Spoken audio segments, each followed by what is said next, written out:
Episode की शुरुआत में हम देखते हैं कि जू अपने हाथ में एक पेपर लेकर बैठा हुआ था जिस पर एक राइम लिखी हुई थी और उसे वो जला देता है। वो उसी लड़की शू के बारे में सोचने लग जाता है जिसे वो अक्सर मिलता था। वहाँ हम शू के पास एक पोइट की बुक को देखते हैं जिसे उसने लाइब्रेरी से लिया था और जू ने भी उस बुक को पढ़ रखा था। फिर वो उसे एक लाइन सुनाता है जिसका नाम अनएंडिंग लव था, जिसकी राइम जू ने आज जला दी थी। दूसरी तरफ जियांग जो कि चैंग के साथ में था, उन्हें उसका असिस्टेंट आकर बताता है कि फांग और सॉन्ग की आपस में बहस हो गई है। अब जियांग वहां पर जाकर देखता है तो फेंग सॉन्ग से एक क्लाइंट के बारे में लड़ रहा था जिसके साथ शियो काफी टाइम से कॉन्ट्रैक्ट बेसिस पर काम कर रही है और इस बार भी करेंगे, लेकिन सॉन्ग के हिसाब से वो लोग इस बार उनसे अपना अमाउंट रिकवर नहीं कर पाएंगे क्योंकि उनका डेट रेशियो काफी हाई चला गया है। जो सब सुनने के बाद जियांग उन्हें शांत करता है और वहां से निकलकर फांग को कॉल करके पता करने के लिए कहता है। दूसरी तरफ हम तांग और शियाओ को देखते हैं जिनकी बातों से पता चलता है कि जो रिपोर्ट्स वो लोग चेक कर रहे थे उसमें ऐसे काफ़ी सारी केसेस हैं जिनका लोन रीपेमेंट के टाइम आगे एक्सटेंड कर दिया गया था और उनका टोटल अमाउंट काफ़ी बिलियन में है। इसीलिए तांग फिर से एक बार खुद ही इन सबको वेरीफाई करना चाहती थी। इस पर शाह उसे बताता है कि कल वो वापस से हेडक्वार्टर्स जा रहे हैं, लेकिन अगर तांग को उसकी ज़रूरत पड़े तो वो उससे हेल्प मांग सकती है। सीना वापस से फेंग पर आता है जो कि जियांग को बताता है कि उसने क्लाइंट को कॉल किया पर उन्होंने उठाया ही नहीं। इसीलिए फेंग ने अपने सर्कल में जब इस बारे में बात की तो उन्हें इस बारे में कुछ पता ही नहीं था, जिसका मतलब सॉन्ग ये सब र्यूमर्स खुद से बना रहा है। लेकिन जियांग ये जानता था कि सॉन्ग के मन में भले ही उसके लिए कुछ भी हो पर वो अपने काम में प्रोफेशनल है। इसीलिए वो फेंग से कहता है कि अगर वो लोग अपनी कंपनी वानियान को बेच रहे हैं तो उन्हें प्रोजेक्ट इवैल्यूएशन रिपोर्ट बनानी होगी। इस पर वो फेंग को नजर रखने के लिए बोलता है, जिसके बाद फेंग उसे जू की डील की बात करता है जिसमें उन्हें उसकी साइड से इन्वेस्टमेंट मिलने वाली है। तो जियांग उसके लिए प्रोसीड करने के लिए कहता है। फिर फांग उससे पूछता है कि वो तांग से शादी कब कर रहा है, जिस पर वो नर्वस हो जाता है और बोलता है कि अभी तो हमें कुछ ही टाइम हुआ है डेट करते हुए। तो फांग कहता है कि डेटिंग तो वो लोग करते हैं जो कि इस बड़े स्टेप को लेने से पहले एक दूसरे को अच्छे से जानना चाहते हो, पर तुम्हें तांग को जानने की क्या ही ज़रूरत है, तुम तो इतने सालों से एक दूसरे के साथ हो, इसीलिए तुम्हें टाइम वेस्ट नहीं करना चाहिए। इस पर जियांग कोई भी जवाब नहीं दे पाता। वहीं तांग जो कि देर रात तक फाइल्स चेक कर रही थी उसमें एक ही नाम बार बार सामने आ रहा था और वो शूशेन का था। तभी उसे जियांग का मैसेज आता है जो उसे कहता है कि वो उसे पिक करने के लिए आ रहा है। इस पर वो मना करती है कि वो आज अपनी कार से आई है, पर जियांग उसे अपनी कार वहीं पर छोड़कर उसके साथ आने के लिए कहता है। कुछ टाइम बाद जियांग उसके ऑफिस के बाहर पहुंचकर उसे मैसेज करता है, लेकिन उसे आने में काफ़ी देर हो जाती है और जियांग कार में ही सो जाता है। जब तांग उसे ऐसे देखती है तो उसे उठाकर कहती है, ड्राइवर तुम क्या नानशिंग स्ट्रीट की तरफ जा रहे हो और कितना चार्ज करोगे। इस पर वो उसे किस कर देता है, पर तांग देखती है कि वो खुश नहीं लग रहा था। तो जियांग उसे बताता है कि उसे कुछ दिन के लिए बिजनेस ट्रिप पर जाना है और वो उसे छोड़कर जाना नहीं चाहता। अगले दिन फिर हम चैंग को देखते हैं जिसे चैंग मैसेज करके पूछती है कि क्या वो लोग आज डिनर के लिए फ्री है। इस पर चैंग जैसे ही जियांग से पूछने के लिए जाता है तो उसे पता चलता है कि वो तो 3-4 दिन के लिए बिजनेस ट्रिप पर गया हुआ है, तो ये बात चैंग को भी बता देता है। दूसरी तरफ तांग जब शिन्यू से शूशान के बारे में पूछती है कि ये कौन है तो डायरेक्टर बाहर से उनकी बातें सुन रहा था, पर शिन्यू को भी उसके बारे में ज़्यादा नहीं पता था। इसीलिए वो उसे एचआर डिपार्टमेंट से जाकर उसके बारे में पता करने के लिए कहती है। लेकिन वही हम देखते हैं कि डायरेक्टर ने ये बात मिस वे को बता दी थी और अब वो जू को कहती है कि वो तांग को समझा दे कि वो जिन पुराने छोटे लोन केसेस पर काम कर रही है उसे कुछ भी नहीं मिलेगा। उसके लिए बेहतर यही है कि वो पुरानी चीज़ों के साथ छेड़छाड़ ना करे, जिसका मतलब इस सब में कहीं ना कहीं वो भी इन्वॉल्व है। लेकिन जू पहले उन्हें पूरी बात बताने के लिए कहता है। तब मिस वे उसे बताना शुरू करती है कि कुछ साल पहले उन्होंने इस बैंक से लोन लिया था। सीन अब यहाँ से शिफ्ट होता है और हम देखते हैं कि तांग मॉम डैड के घर पर जाती है जहाँ मॉम उसे काफ़ी दिन बाद देखकर खुश हो जाती है। इस पर तांग गलती से कह देती है कि जियांग बिजनेस ट्रिप पर गया है तो मैं यहाँ पर आ गई। ये सुनकर मॉम हैरान हो जाती है कि इसका जियांग से क्या लेना देना। तो बात संभालते हुए वो कहती है कि जियांग अक्सर मुझे डिनर करवाने के लिए ले जाया करता था, पर अब वो नहीं है तो इसीलिए मैं घर आ गई। फिर वो उनसे उनकी एनिवर्सरी की बात करने लग जाती है, पर मामू से उसकी ब्लाइंड डेट की बात कर रही थी। इस पर तांग साफ साफ मना कर देती है कि वो नहीं जाएगी और बेफजूल के बहाने करने लग जाती है। जिसके बाद वो जियांग को कॉल करके बताती है कि वो ब्लाइंड डेट पर नहीं जाना चाहती। तो जियांग उसे अपने पेरेंट्स को उनकी डेटिंग के बारे में बताने के लिए कहता है, जिसका ये आइडिया उसे अच्छा लगता है। इसलिए वो अपने पेरेंट्स को जाकर उसके और जियांग की रिलेशनशिप के बारे में बता देती है, लेकिन उन्हें उसकी बात पर यकीन ही नहीं हो रहा था। उन्हें लग रहा था कि वो ब्लाइंड डेट से बचने के लिए ये सब कह रही है। वो बार बार उन्हें एक्सप्लेन करती है पर वो समझते ही नहीं है, इसीलिए वहाँ से अपने अपार्टमेंट में ही चली जाती है। अगले दिन हम देखते हैं कि तांग की मॉम डांस क्लास में जब जियांग की मॉम को इस बारे में बताती है तो बोलती है कि ज़रूरी जियांग का ही आइडिया होगा। वो खुश हो रहे थे कि वो अपने बच्चों के झूठ में नहीं फंसे। दूसरी तरफ जियांग जो कि मीटिंग में था उसे छींकें आने लग जाती हैं क्योंकि पीछे से दोनों मॉम उसी की बातें कर रही थी। इतने में मिस्टर शिव वहाँ पर आते हैं, जिनसे पहले भी जियांग रिजॉर्ट में मिला था। वो उनसे वानियान फूड के बारे में बात करना चाहता था। वो उन्हें बताता है कि वानियान की पेटेंट कंपनी हुआनियो खुद को बेचने वाली है और इसके लिए उसके पास एक आइडिया है। वहीं फेंग सोंग और उसकी टीम को थैंक्स कहता है क्योंकि उनका काम पूरा हो चुका था। इसीलिए उसके बदले वो उन्हें अपने रेस्टोरेंट पर डिनर के लिए इनवाइट करता है, जिसके लिए सभी मान जाते हैं क्योंकि उन्हें यहाँ का खाना काफ़ी पसंद आया था। तभी सोंग फेंग से फेवर मांगता है कि वो तांग से मिलना चाहता है। इस पर फेंग अभी कुछ भी नहीं कहता और वहाँ से निकलकर जियांग को फ़ोन करके ये सब बता देता है। तो जियांग कहता है कि तुम मुझे क्यों बता रहे हो, सोंग से मिलने का फैसला तांग का होगा, इसमें मैं इंटरफेयर नहीं कर सकता। और अगर कुछ प्रॉब्लम होती भी है तो तांग मेंटली काफ़ी स्ट्रॉन्ग है जो सब कुछ हैंडल कर सकती है। तो फांग फिर तांग को उसी टाइम पर अपने रेस्टोरेंट में बुला लेता है जब वो सोंग और उसकी टीम को ले जाने वाला था। जब तांग वहाँ पर आती है तो उसे और सोंग को अकेले बात करने के लिए छोड़कर वहाँ से चला जाता है, जिसके बाद सोंग तांग से माफ़ी मांगते हुए कहता है कि उस टाइम उसने उसकी फीलिंग्स की वैल्यू नहीं की, पर वो सच में उसे पसंद करता था। उसे लगता था कि वो दोनों एक दूसरे के लिए परफेक्ट मैच हो सकते हैं, पर उसे अपने करियर और अब्रॉड जाकर पढ़ने के सपने को पूरा करने के चक्कर में वो तांग को उतना टाइम नहीं दे पाया।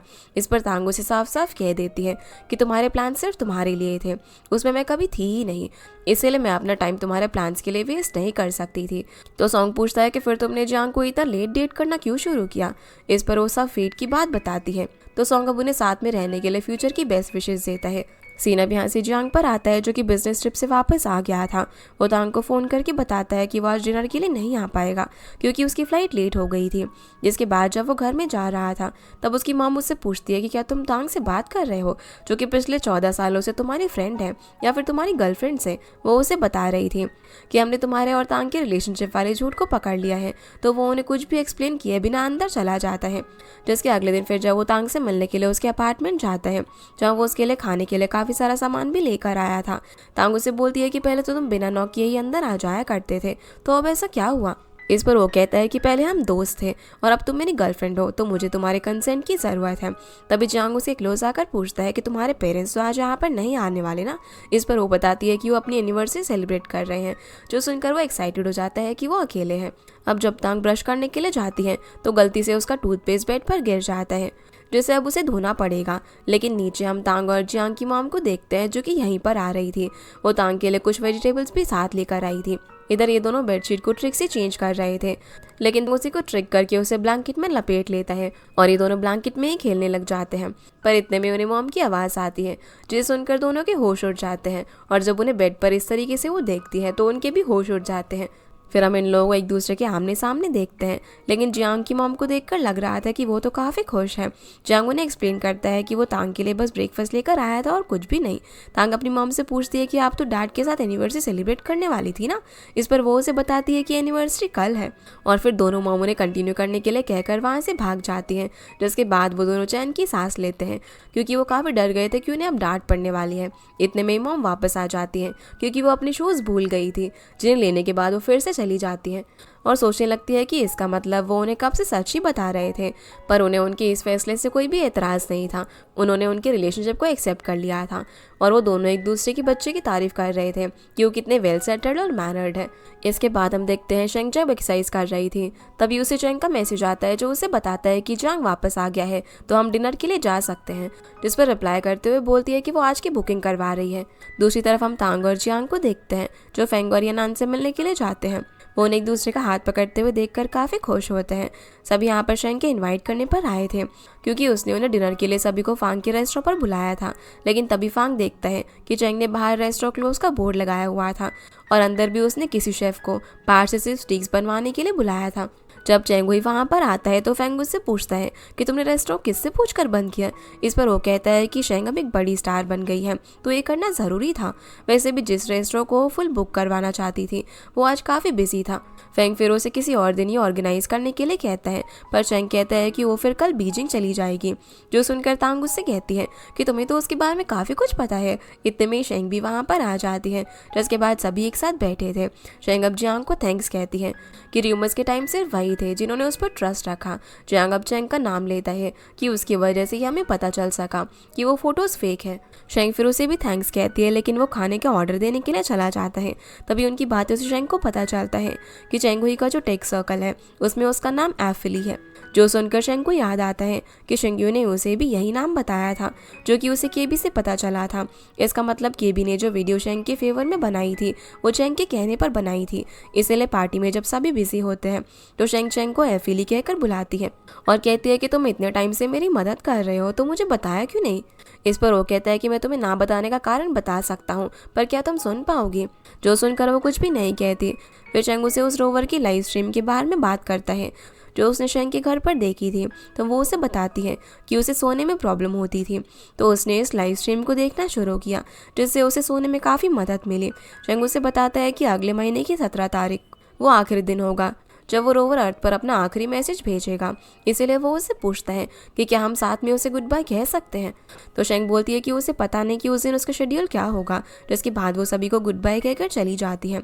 अगले दिन अब तांग अपने ऑफिस में शिन से मिलकर शूशान के बारे में पता करती है, जिसे शिन बताती है कि शूशान ने किस ईयर में यहाँ पर ज्वाइन किया था, पर फिर उसे दूसरी ब्रांच में ट्रांसफ़र कर दिया था, लेकिन उसे अचानक से 2021 में रिज़ाइन कर दिया। सीन अब यहाँ से जो पर आता है जो कि फेंग से डील के बारे में बात कर रहा था। जब फेंग उसे बताता है कि इस बारे में हम कोलैबोरेट नहीं कर पाएंगे।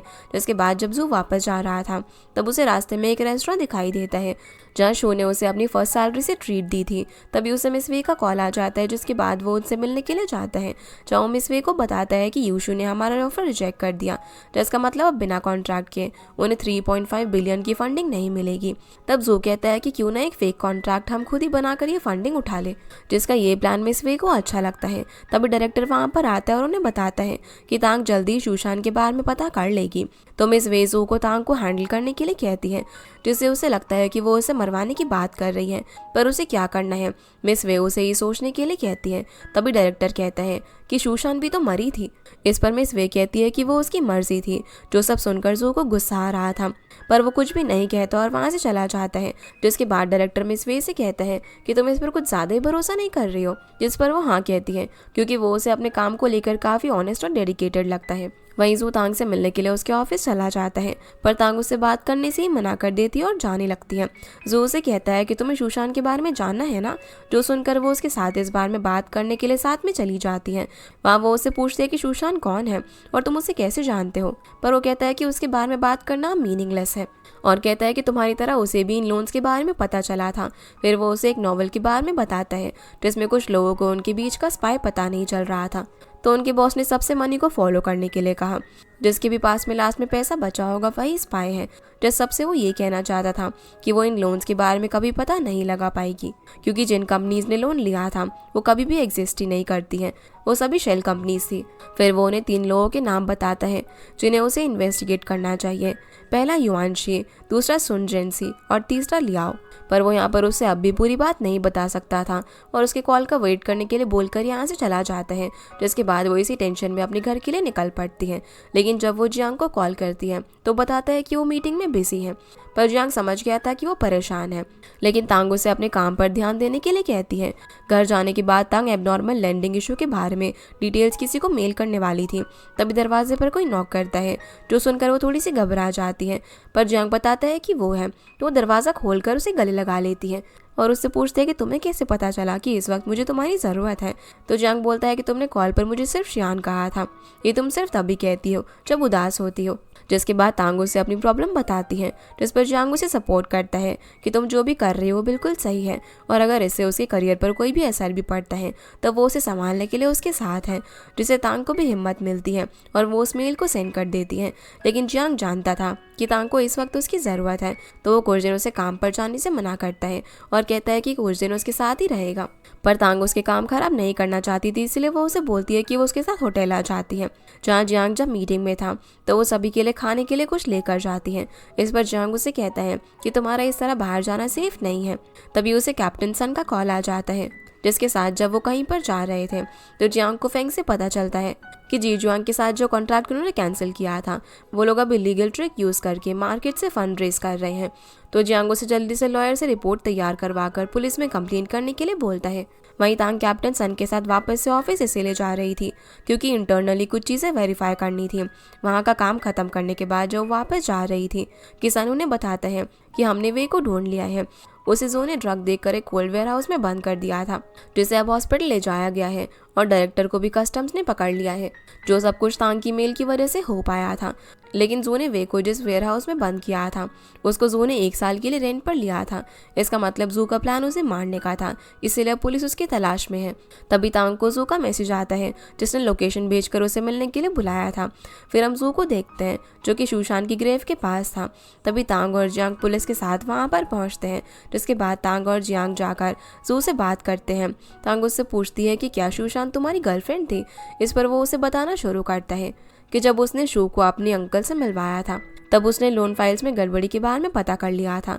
लेकिन जब उसे पता चला कि बैंक के प्रेसिडेंट मेरे अंकल है तो वो घबरा गई कि उसे ये बात मुझे बतानी चाहिए थी या फिर नहीं, लेकिन वो कुछ भी नहीं कर पाती। उसके अंकल ने शू को दूसरी ब्रांच में ट्रांसफ़र करवा दिया, पर जब भी वो मिलते थे तो जू अपने काम में बिजी रहता था और जब तक वो अपना काम खत्म करके उसके पास आया तब तक वो गायब हो चुकी थी।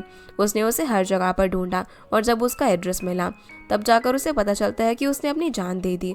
इसलिए वो हमेशा से उसके ऐसा करने का कारण जानना चाहता था। उसे सुशांत का एक पुराना फ़ोन मिलता है जिसमें एक अनसेंड मैसेज था जो वो उसे कभी भी भेज नहीं पाई। उसमें शू ने लिखा हुआ था कि उसे लोन केसेस के बारे में पता चल गया है, लेकिन उसे पता नहीं था कि क्या करना चाहिए। जब उसने खुद आगे पता करना शुरू किया तो उसके सामने वही 3 नाम आए थे, लेकिन तब तक उन्होंने यहाँ से काम छोड़ दिया था। लेकिन जो इसकी वजह से रुका नहीं, वो ज्यूजांग में काम करने लगा जहाँ उसे पता चला कि वे की हर इन्वेस्टमेंट एक स्कैम होती है। लेकिन इससे भी शू की मौत का कारण उसे पता नहीं चला, इसीलिए फिर उसने उनके सामने तांग को रखा ताकि जो चीज़ उन्होंने शू के साथ की वो तांग के साथ करने पर पकड़े जाए, क्योंकि उस टाइम वे ने शू को खुद मरवाया था ताकि उन लोन स्कैम के जरिए कहीं वो उस तक ना पहुंच जाए। और अगर वो उस पर एविडेंस मिलने के बाद केस भी करता तो अपने पैसों की ताकत से आराम से बाहर निकल आती। इसलिए वो वे को भी वैसे ही फील करवाना चाहता था जो कि उस टाइम शू ने किया था। अब वो सारे एविडेंस पुलिस को देकर खुद सरेंडर कर देता है, जिसके बाद हमें बताया जाता है कि इस सब फ्रॉड में इन्वॉल्व लोगों को पकड़ लिया गया है। सीन अब यहाँ से 6 महीने बाद शिफ्ट होता है, जहाँ पर हम जियांग के एक इवेंट को देखते हैं जिसमें उन्होंने जिस टाउन के वाइन मेकर के साथ कोलैब किया था उसका आज अनाउंसमेंट है। साथ ही उन्होंने एक फूड डेवलपमेंट प्लान भी लॉन्च किया था वहाँ के मेयर के साथ मिलकर, और इन दोनों को कोलैबोरेटिव लोन प्रोवाइड किया था CBBC बैंक ने, जहाँ पर तांग काम करती थी। दूसरी तरफ हम तांग को देखते हैं जो कि टीवी पर आकर बैंक की स्टेटमेंट दे रही थी। इतने टाइम में उसने भी काफ़ी सक्सेस हासिल कर ली थी, इसीलिए अब ऑफिस में सभी उसके प्रमोशन की बात कर रहे थे। शाम को दोनों ही अपने इवेंट के बाद तांग के अपार्टमेंट पर आते हैं, जहाँ पर तांग उसे एक गिफ्ट देती है। इसे देखकर जियांग पूछता है कि ये किस लिए, तो तांग कहती है कि तुम्हें बिल्कुल भी नहीं पता कि मैं इतनी रश में वापस क्यों आई हूँ। लेकिन जियांग मजाक कर रहा था, उसे याद था कि आज उनके रिलेशनशिप के 200 डेज पूरे हो गए थे और वो उसके लिए भी एक गिफ्ट लेकर आया था। पहले तांग उसे अपना गिफ्ट देती है जिसमें एक परफ्यूम था। उसने यनान की वीडियो से देखकर उसके लिए मंगवाया था ताकि जियांग ऑफिस में इसे लगाकर जा सके। फिर जियांग उसे अपना गिफ्ट दिखाता है जिसमें 2 हैंड पेंटेड बाउल्स थे। उसे ये गिफ्ट काफ़ी पसंद आता है। दूसरी तरफ हम जियांग की मॉम को देखते हैं जो कि जियांग को घर में ढूंढ रही थी, पर वो उन्हें कहीं पर भी नहीं मिलता। तभी उन्हें तांग की मॉम बताती है कि जब आज वो उनके साथ शॉपिंग करके आई थी तभी तांग की मॉम ने उनसे कहा था कि तांग की शादी के बाद वो उसके घर के लिए उसे हर चीज़ नई गिफ्ट करना चाहती है, जिस बात से तांग की मॉम थोड़ी सी परेशान लग रही थी। फिर वो तुरंत ही जियांग को कॉल करके घर पर आने के लिए कहती है, क्योंकि उन्हें तो लग रहा था कि तांग अब भी अपने बिजनेस ट्रिप पर है। तभी तांग पूछती है कि क्या मैं जियांग को वापस भेज दूँ। अब तांग की आवाज़ सुनकर मॉम चौंक जाती है और कहती है कि अगर वो तुम्हारे साथ है तो जब मर्जी वापस आ जाए, मुझे कोई भी जल्दी नहीं है। जियांग को कुछ अजीब लगता है तो वहाँ से अपने घर आ जाता है, जहाँ मॉम उसे बताती है कि आज तांग की मॉम के साथ वो शॉपिंग पर गई थी, जिन्होंने काफ़ी सारा सामान खरीदा था। जब जियांग की मॉम ने कहा कि वो पे कर देती है तो तांग की मॉम ने ये कहते हुए मना कर दिया कि ये सब तांग की शादी के बाद उसके नए घर के लिए है, जिसका मतलब एक गिफ्ट एज अ डॉरी उन्हें देने वाली थी। इसीलिए मॉम की टेंशन ये थी कि जियांग का नया घर कहाँ पर है, क्योंकि शादी के बाद वो यहाँ छोटे से घर में नहीं रह सकता। मॉम उसे समझाने लग जाती है कि तुम्हें अपनी रिस्पॉन्सिबिलिटी समझनी चाहिए। फिर वो उसके सामने अपने बैंक कार्ड रखते हुए कहती है कि इस दिन के लिए मैंने तुम्हारे लिए कुछ सेविंग्स की है, इसीलिए कल से तुम तांग के साथ जाकर घर देखना शुरू कर दो। जियांग जब उनके पैसे लेने से मना कर देता है तो मॉम कहती है कि मैं जानती हूँ कि तुम्हारे पास काफ़ी पैसे हैं, पर ये तांग की मदर इन लॉ की तरफ से है, और ये मत सोचना कि मैं शादी के बाद तुम्हारे साथ ही रहूँगी, मैं यहीं पर खुश हूँ। तो जियांग उनसे कहता है कि वो कुछ ज़्यादा ही सोच रही हैं। उसने अभी तक घर सिर्फ इसी वजह से नहीं खरीदा था क्योंकि वो तांग की पसंद का घर लेना चाहता था, और लास्ट कुछ टाइम से वो काफ़ी बिजी था तो उसे इस सब के लिए टाइम ही नहीं मिल पाया। मॉम उसे अब 1 हफ्ते का टाइम देकर अपना बैंक कार्ड दे देती है। सीन अब यहाँ से शिफ्ट होता है और हम शेंग को देखते हैं जो कि उस दिन कोई याद कर रही थी जब उसने चेंग के साथ उस रोवर को गुड बाय किया था। उसका लास्ट सिग्नल गायब होने के बाद चेंग विंडो से आसमान की तरफ देखकर कहती है कि अब वो रोवर स्पेस में लोनली ट्रैवलर बनकर घूमता रहेगा, जिसके पास चेंग आकर कहता है कि मैटर सिर्फ ये करता है कि वो अपने रास्ते पर आगे बढ़ता रहे। जिसके बाद वो दोनों एक दूसरे का हाथ पकड़ लेते हैं। सीन अब यहाँ से प्रेजेंट में आता है, जहाँ पर चेंग को मैसेज करके बताती है कि वो वापस आ गई है। तो चेंग कल उसे ब्रेकफास्ट साथ में करने के लिए पूछता है, जिसके लिए वो हाँ कर देती है। अगले दिन फिर हम येनान को देखते हैं, जो फोन देखते हुए सब्जियों को काफी जोर से काट रही थी। ये देखकर फांग घबरा जाता है। पहले वो शी को अंदर भेज देता है और कुछ डरते हुए उसके पास जाकर पूछता है कि तुम्हें क्या हुआ है। तो बताती है कि लोग उसकी वीडियोस पर कमेंट कर रहे हैं कि उसने ये वीडियो कॉपी की है, जबकि ऐसा कुछ भी नहीं था। तो फेंग उसे शांत रहने के लिए समझाता है, लेकिन वो समझ ही नहीं रही थी। तो फेंग साइड बैठकर अपना फोन चलाने लग जाता है। जब येनान फिर से कमेंट चेक करती है तो उसमें एक यूजर उसके फेवर में था, जो कि नेगेटिव कमेंट करने वाले लोगों के खिलाफ बोल रहा था। ये देखकर उसे काफी अच्छा लगता है, लेकिन जब वो उसका यूजर नेम पढ़ती है, जिससे वो समझ जाती है कि ये पर्सन फेंग है, इसलिए वो उसे गले लगा लेती है और कहती है कि तुम कितने अच्छे हो। तभी उसे जियांग का कॉल आता है, जिससे बात करने के बाद वो येनान को बताता है कि उनके वो 1 लाख युआन अब सेटल हो जाएंगे, जो कि उसने अपार्टमेंट को लेते वक्त डिपॉजिट किए थे। तो बताता है कि तांग और जियांग घर ढूंढ रहे हैं और वो घर वो उन्हें रिकमेंड कर सकते हैं, लेकिन उन्हें इस बात की ज़्यादा खुशी थी कि अगर वो लोग घर देख रहे हैं तो इसका मतलब जल्दी ही शादी भी करेंगे। तभी येनान को अपनी तबीयत खराब महसूस होती है, जिससे फांग काफ़ी खुश हो जाता है क्योंकि एक और मेंबर उनके घर में आने वाला था। फिर हम इन चारों को देखते हैं जो कि अपार्टमेंट देखने के लिए गए हुए थे, लेकिन वहाँ पर ब्रोकर की जगह फेंग खुद ही अपार्टमेंट की स्पेसिफिकेशन बताने लग जाता है, जिसे ऐसे देखकर सभी हैरान थे।